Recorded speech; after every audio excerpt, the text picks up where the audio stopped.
আওয়ামী লীগের যে শাটডাউন দেওয়া হয়েছিল, শেখ হাসিনার রায়কে কেন্দ্র করে যে শাটডাউন দেওয়া হয়েছিল, ঠিক আমরা রাজধানীর অন্যতম একটা ব্যস্ততম এলাকাতে উপস্থিত আছি।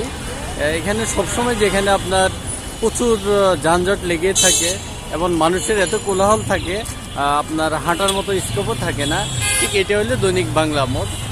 আপনার এখন যেদিকে দেখতে পারতেছেন, এটা হলো আপনার প্রক্রিয়াপোলের দিকে, আর এটা হলো পল্টনের দিকে যে রাস্তাটা গিয়েছে, আর এটা হলো মতিঝিলের দিকে যে রাস্তাটা গিয়েছে। দেখেন আপনার কোনো আপনার সিটি স্পেশাল যে গাড়িগুলা, সিটি সার্ভিস যে বাসগুলো, সেই বাসগুলো সাধারণত নাই। আর মানুষের যে যেরকম কোলাহল, যেরকম গেদাগেদি, ওই রকমও নাই। ওই রকমও নাই, তেমন কোনো যানজটও নাই, তেমন কোনো ট্রাফিকও নাই, ট্রাফিক ব্যবস্থা নাই, ট্রাফিক বসে আছে।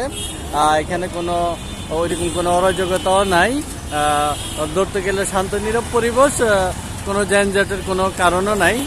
অলরেডি অন্যান্য বন্ধের দিনে যেরকম ফাঁকা, ঈদের পর রাস্তা যেরকম ফাঁকা মনে হচ্ছে, ঠিক আছে এখানে অবস্থাটা সেরকম ফাঁকাই মনে হচ্ছে।